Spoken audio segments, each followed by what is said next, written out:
बड़े सरल स्वभाव से, किसी को न्याय नहीं मिलता। परिवार पर फैसला होने तक पीढ़ी चली जाती है और जब फैसला हो जाता है तो वापिस उसी परिवार का जाकर के फिर अपील कर देता है। तो इसमें पीढ़ी दर पीढ़ी एक ही केस को लेकर के बैठ देती है। इसके कारण से समय भी बर्बाद होता है, धन का भी खर्च होता है और इसमें अमाइनमेंट करके जैसे न्याय प्रक्रिया उसी हिसाब से रेवेन्यू एक्ट लाया जाए ताकि एक केस को बार बार उसकी 2-3 बार कोई न लेके जाए कहीं और वो परेशान ना हो और उसका निर्णय उसके समय भी बचेगा, धन भी बचेगा। और दुख इस बात का भी है, पटवार सर्कल है, पटवारी के पास लोग जाते हैं, पटवार सर्कल में पटवार भवन न होने के कारण पटवारी तहसील के उस क्षेत्र में बैठ रहता है, काश्तकार वहां से काम के लिए जाता है, परंतु पटवारी वहां नहीं मिलता और पटवारी उनको तहसील बुला लेता है, जबकि काश्तकार बेचारा वहां परेशान होकर चल जाता है।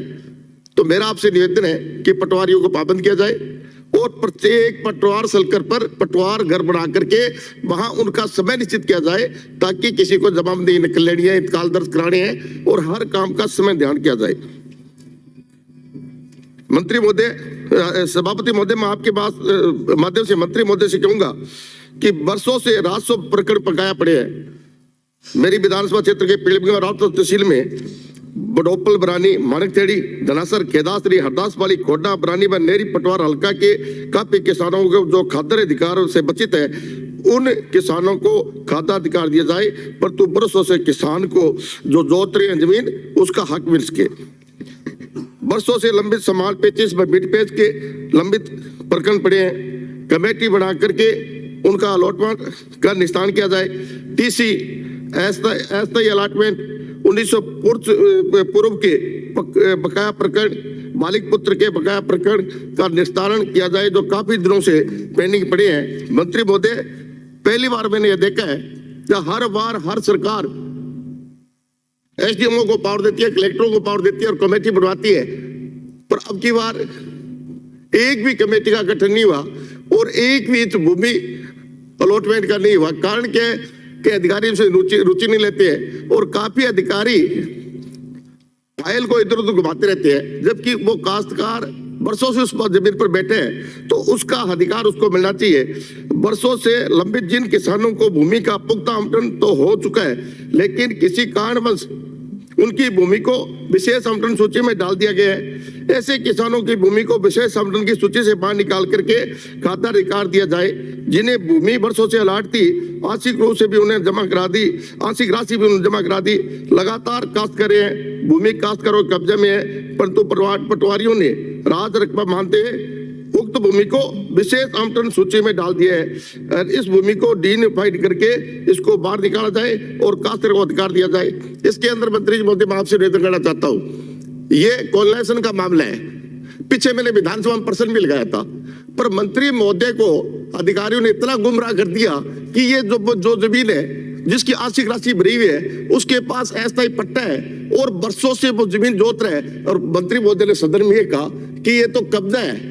मैंने उनको कहा साहब कब्जा नहीं है, ये हमारी पुरानी बापोती है, हमारे पुराने पुरखों की जमीन है और पटवारियों ने नाजायज रूप से उसको विशेष सूची में डाल दिया और उसकी कीमत अधिक कर दी, जिसके कारण से वो अलॉटमेंट नहीं हो रहा। काफी जमीनें 3 से 8 तक निकाली गई है डिनोटिफाइड करके और उनको वापस सामान्य राशि मिली है। मंत्री महोदय, मैं आपसे निवेदन करना चाहता हूँ, आप भी काश्तकार के बैठे हो, ये उनके साथ अन्याय हो रहा है, इसलिए आप उसकी जांच करवा लीजिए। यदि गलत मत करिए, जो 30 साल से 40 साल से 50 साल से उस भूमि पर है और उन्होंने नाजायज विशेष सूची में डाल दिया, उसको निकाला जाए ताकि उस काश्तकार को उसका हक मिल सके। और ऐसे अनेकों प्रकरण मेरे वहां है। और जो अलॉटमेंट है ये नहीं कब्जा है। प्रत्येक गिरदावर सर्कल में जीपीएस नाप के लिए जीपीएस की सुविधा की जाए ताकि बार बार जो विवाद होते हैं नाप जमीन नापने के लिए उनसे छुटकारा मिल सके। और इसी प्रकार मेरी विधानसभा क्षेत्र में काफी कृषि भूमि पर आबादी बस गई है और आबादी भी काफी दिनों से है। तो मेरा आपसे निवेदन है, कुछ कृषि भूमि को आबादी गांव घोषित करके जहां 100 घर है, 50 घर है, 200 घर है, ताकि वहां उनको पट्टे मिल सके और वो है रिकॉर्ड में इंदराज है कृषि भूमि, जबकि वहां आबादी है, ऐसी भूमि की पहचान करके वहां राजस्व काम घोषित करे। और जहां वन भूमि में काफी गांव बस गए हैं, वहां पानी भी मिल गया, सड़कें भी है, मंदिर भी है, मस्जिद भी है, गुरुद्वारा भी है और हर प्रकार की सुविधा है, पर तो वन भूमि के कारण से, इंदिराज होने के कारण से उन काश्तकारों को उसमें जो राज्य के लाभ है या पट्टे व्यवस्था वाली बात है वो नहीं मिल सकता। तो मेरा आपसे निवेदन है, वहां राज रकबा नजदीक हो उस भूमि के, तो उसको, उस रकबे को उसमें स्थानांतरण करके वन भूमि को वो खाली रकबा वो दे दीजिए, ताकि जो वन भूमि है वो वहां आबादी घोषित कराए ताकि उनको लाभ मिल सके। इसी के साथ साथ ऑपरेशन क्षेत्र में हनुमानगढ़, गांधीनगर, बीकानेर, जैसलमेर में अनेकों आंटियों का रकबा किस्तों के अभाव में रिज्यूम किया जा करके रकबा राजस्व रिकॉर्ड में आरजी राज दर्ज किया गया जा चुका है, परंतु आमटियों द्वारा उक्त भूमि पर नियंत्रण काश्त करे, जिसके कारण से उन गरीब काश्तकारों पर उपनिवेशन अधिनियम धारा 22 के तहत अतिक्रमण की कार्रवाई कर गरीब काश्तकारों को तलवान में फंसे नीलामी प्रति वर्ष बहुत अधिक राशि वसूल की जाती है। अतः किस्तों के अभाव में रिज्यूम रकबे को बहाल करके परियोजनावार अधिसूचना जारी कर आंटियों को रिज्यूम रकबा बहाल कर काश्तकारों को राहत प्रदान करे। इससे भी राज्य सरकार को राजस्व की प्राप्ति होगी व काश्तकारों का मालिक हक मिलेगा। उपनिवेशन क्षेत्र में हनुमानगढ़ व गांधी में अनेकों गैर खातदार रकबा है जो जमाबंदी में गैर खातदार दर्ज है, किंतु आवंटन रिकॉर्ड उपलब्ध नहीं होने के कारण उसको खाद्य अधिकार दिया जाना संभव नहीं है। इसके साथ साथ मैं आपसे निवेदन करना चाहता हूँ, ऐसी जमीनें जो सोसाइटियों के अधिकार क्षेत्र में मिली थी, परंतु उन सोसाइटियों का आज तक निपटारा नहीं हुआ है। और मैंने पहले भी विधानसभा प्रश्न उठाया था, लटकन सिंह सोसाइटी जो अमरपुरा ढाणी की है, आज तक उसका निपटारा नहीं हुआ। जो सोसाइटियों के माध्यम से जमीनें लॉट हुई है उनका निपटारा किया जाए और उन काश्तकारों को उनको खातेदार अधिकार मिलना चाहिए। इसी के साथ साथ मैं आपसे निवेदन करना चाहता हूँ, सेटलमेंट विभाग द्वारा राज भूमि बिना किसी आवंटन आदेश की जमाबंदी गैर खातर दर्ज कर दिया गया है। जमाबंदी में गैर खातारी दर्ज है, किंतु सेल रजिस्टर में खाता खुला हुआ नहीं है और न ही रिकॉर्ड रूम में आवंटन रिकॉर्ड उपलब्ध है। कस्टोडियम भूमि जो गैर खातदारी के अनेकों प्रकरण में आवंटन है, पत्रावली उपलब्ध नहीं है और खाता रिकॉर्ड नहीं दिए जाते हैं। अतः ऐसे प्रकरणों को संबंधित पर्याप्त क्षेत्र में कंकनाल, भाखड़ा, इंदिरा गांधी नहर परियोजना में प्रतित अक्ष दर से भूमि कीमत जमा करवाकर गैर खातदारों को खाता अधिकार दिया जाए, ताकि कस्टोडियम भूमि के प्रकरण सूझ के। और इसी प्रकार से मैं आपसे निवेदन करना चाहता हूं, मेरी विधानसभा क्षेत्र में गोलूवाड़ा व डबली जो 2 उप तहसील है उनको तहसील बनाने की मांग करता हूं और जाखड़ा वाली पीड़िवंगा और गंदेली रावसर नई उप तहसील नई बनाने की मांग करता हूं।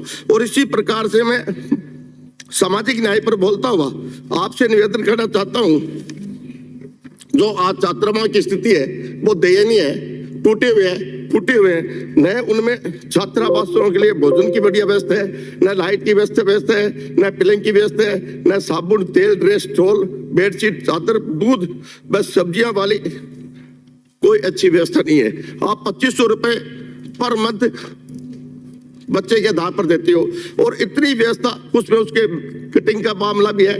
और जो छात्रावास की स्थिति है वो देखिए तो इतनी दयनीय है कि वहां रहना दुर्लभ है। इसलिए मंत्री महोदय मैं आपसे निवेदन करना चाहता हूँ, यदि आप 1 मिनट साहब, 1 मिनट बस, थोड़ा सुनेंगे साहब, थोड़ा सुने, 1-2 मिनट साहब, तो मेरा आपसे निवेदन है कि इन छात्रावासियों की स्थिति सुधारे ताकि आम आदमी को लाभ मिल सके। और छात्रावासों में कठिन विषयों की पढ़ाई के लिए विद्या संबल योजना जो एक अध्यापक की व्यवस्था है, जो सारे विषयों की व्यवस्था करे ताकि SC ST के बच्चों को लाभ मिल सके।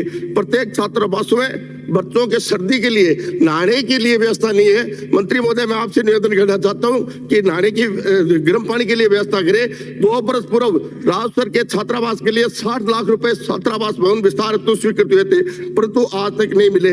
मेरा आपसे निवेदन है कि मैं अजत क्षेत्र में और अन्य क्षेत्र से आता हूँ, अतः आपसे निवेदन करना चाहता हूँ, पीड़िवगा में कन्या छात्रावास की मांग करता हूँ।